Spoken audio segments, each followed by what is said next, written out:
Tadepalli బ్రదర్స్లో green mango saris తేయడం జరిగిందండి. చాలా beautiful colour combinations ఉన్నాయి. చూడండి, ఫస్ట్ శారీ ఒకటి ఓపెన్ చేస్తున్నాను. చాలా బాగుంటుందండి, క్వాలిటీ అయితే చాలా బ్యూటిఫుల్గా ఉంటుంది. శారీ కూడా వచ్చేసి మొత్తం కూడా డిజైన్ అనేది ఈ విధంగా వచ్చేస్తుంది. ఫ్లవర్ బంచ్ అండి, లీఫ్ డిజైన్ తోటి వచ్చేసింది.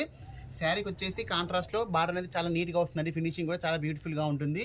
శారీ ఓవరాల్గా చూసినట్టయితే చాలా బాగుంటుందండి. చూడండి, శారీ యొక్క పళ్ళు పాటు కూడా కాంట్రాస్ట్లో రావడం జరుగుతుంది. ఈ విధంగా వచ్చేసి మొత్తం కూడా కాంట్రాస్ట్ వచ్చేస్తుందండి, జరీతోటి రావడం జరుగుతుంది. శారీ యొక్క బ్లౌజ్ కూడా మంచిగా వస్తుందండి. చూడండి, ఈ విధంగా వస్తుంది. మొత్తం కూడా జరీ లైన్స్ తోటి రావడం జరుగుతుంది. చాలా బ్యూటిఫుల్గా ఉంటుందండి శారీ అయితే. చాలా అంటే చాలా లైట్ వెయిట్గా ఉంటుంది శారీ, చాలా బ్యూటిఫుల్గా ఉంటుంది. కలర్ కాంబినేషన్స్ కూడా దీంట్లో వచ్చేసి చాలా బ్యూటిఫుల్ కలర్ కాంబినేషన్స్ ఉన్నాయి. ఫంక్షన్ వేర్కి అయితే చాలా బ్యూటిఫుల్గా ఉంటుందండి ఈ శారీస్ వచ్చేసి. దీంట్లో చూడండి, కలర్ కాంబినేషన్స్ కూడా చాలా బ్యూటిఫుల్ కలర్ కాంబినేషన్స్ ఉన్నాయి. శారీ యొక్క ప్రైస్ కూడా చాలా రీజనబుల్ ప్రైస్లో తీసుకురావడం జరిగిందండి. ఓన్లీ 1200 రూపీసే. మార్కెట్ ప్రైస్తో కంపేర్ చేసుకుంటే చాలా రీజనబుల్ ప్రైస్ అండి. ఓన్లీ 1200 రూపీస్కి తీసుకురావడం జరిగింది. కొత్తగా చూసిన వాళ్ళు కూడా ఛానల్ సబ్స్క్రైబ్ చేసుకుని రెగ్యులర్గా మన దగ్గర కొత్త కొత్త మోడల్స్ అనేవి అప్లోడ్ అవుతూ ఉంటాయి. ఛానల్ ఫాలో చేసుకుంటే మీకు రెగ్యులర్గా అప్డేట్స్ వస్తూ ఉంటాయండి. వీడియో నచ్చితే లైక్ చేయండి, షేర్ చేయండి, సబ్స్క్రైబ్ చేయండి. ఓకే అండి, థ్యాంక్ యూ.